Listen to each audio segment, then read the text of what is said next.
I have a confession to make. But first, I want you to make a little confession to me. In the past year, I want you to just raise your hand if you've experienced relatively little stress. Anyone? How about a moderate amount of stress? Who's experienced a lot of stress? Yeah, me too. But that is not my confession. My confession is this. I am a health psychologist, and my mission is to help people be happier and healthier. But I fear that something I've been teaching for the last 10 years is doing more harm than good, and it has to do with stress. For years, I've been telling people stress makes you sick. It increases the risk of everything from the common cold to cardiovascular disease. Basically, I've turned stress into the enemy. But I've changed my mind about stress. And today, I want to change yours. Let me start with the study that made me rethink my whole approach to stress. This study tracked 30,000 adults in the United States for 8 years. And they started by asking people, how much stress have you experienced in the last year? They also asked, do you believe that stress is harmful for your health? And then they used public death records to find out who died. Okay, some bad news first. People who experienced a lot of stress in the previous year had a 43% increased risk of dying.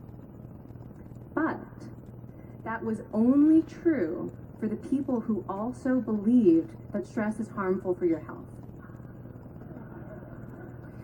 People who experienced a lot of stress but did not view stress as harmful were no more likely to die. In fact, they had the lowest risk of dying of anyone in the study, including people who had relatively little stress.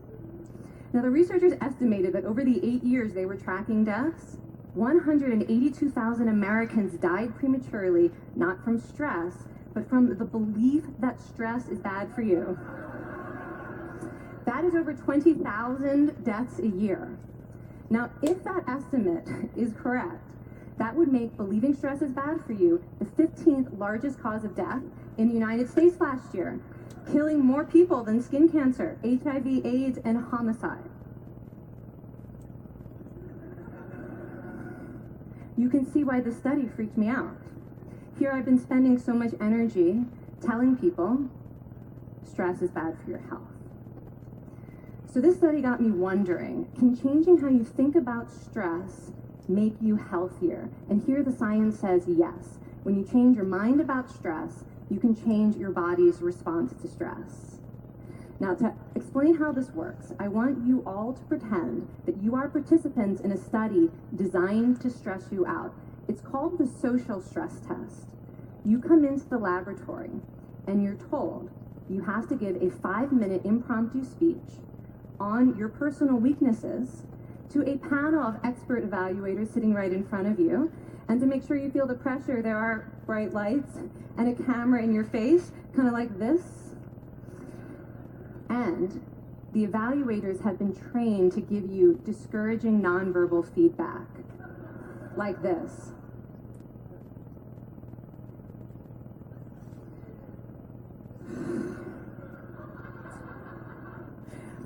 Now that you're sufficiently demoralized, time for part 2, a math test. And unbeknownst to you, the experimenter has been trained to harass you during it. Now, we're gonna all do this together. It's gonna be fun, for me. Okay.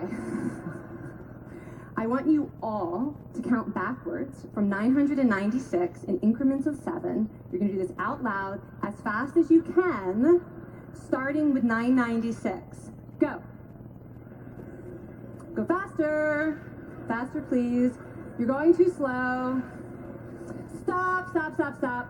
That guy made a mistake. We're gonna have to start all over again. You're not very good at this, are you? Okay, so you get the idea. Now, if you were actually in this study, you'd probably be a little stressed out. Your heart might be pounding, you might be breathing faster, maybe breaking out into a sweat. And normally we interpret these physical changes as anxiety or signs that we aren't coping very well with the pressure. But what if you viewed them instead as signs that your body was energized, was preparing you to meet this challenge? Now, that is exactly what participants were told in a study conducted at Harvard University. Before they went through the social stress test,